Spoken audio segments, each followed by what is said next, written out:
మరో 2 రోజుల్లో 2023 సంవత్సరానికి ఎండ్ కార్డ్ పడుతుంది. కేవలం 3 అంతర్జాతీయ మ్యాచ్లు మినహాయించి ఈ ఏడాది మ్యాచ్లన్నీ అయిపోయాయి. ఆఫ్ఘనిస్తాన్ యుఏఈల మధ్య 2 టీ20లు, న్యూజిలాండ్ బంగ్లాదేశ్ మధ్య 3వ టీ20 మ్యాచ్లు మాత్రమే ఈ ఏడాదికి మిగిలి ఉన్నాయి. ఈ నేపథ్యంలో ఈ ఏడాది అంతర్జాతీయ క్రికెట్ లో అత్యధిక పరుగులు, అత్యధిక వికెట్లు రికార్డు ఎవరి పేరిట ఉన్నాయని అభిమానులు ఆరా తీయటం మొదలుపెట్టారు. వివరాల్లోకి వెళ్తే బ్యాటింగ్, బౌలింగ్ విభాగాల్లో టాప్ 2లో భారత ఆటగాళ్లే ఉండటం విశేషం. బ్యాటింగ్ లో టీమిండియా నయా రన్ మిషన్ శుభంగ్ గిల్ ఈ ఏడాది అత్యధిక పరుగులు చేసిన ఆటగాడిగా నిలవగా, బౌలింగ్ లో Ravindra Jadeja leading wicket taker గా ఉన్నాడు. గిల్ ఈ ఏడాది అన్ని ఫార్మాట్లో కలిపి మొత్తం 48 మ్యాచ్లు ఆడి 46.82 సగటున 7 సెంచరీలు, 10 హాఫ్ సెంచరీల సాయంతో 2154 పరుగులు చేయగా, విరాట్ కేవలం 35 మ్యాచ్ల్లో 66.06 సగటున 8 సెంచరీలు, 10 హాఫ్ సెంచరీల సాయంతో 2048 పరుగులు చేశాడు. ఈ జాబితాలో న్యూజిలాండ్ డారిల్ మిచిల్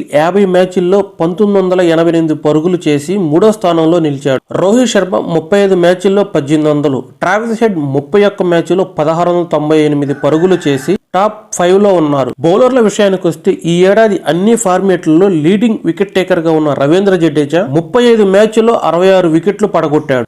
అతని తర్వాత 2వ స్థానంలో టీమిండియా బౌలరే ఉన్నాడు. కుల్దీప్ యాదవ్ ఈ ఏడాది 39 మ్యాచ్ల్లో 63 వికెట్లు తీసి 2వ స్థానంలో నిలిచాడు.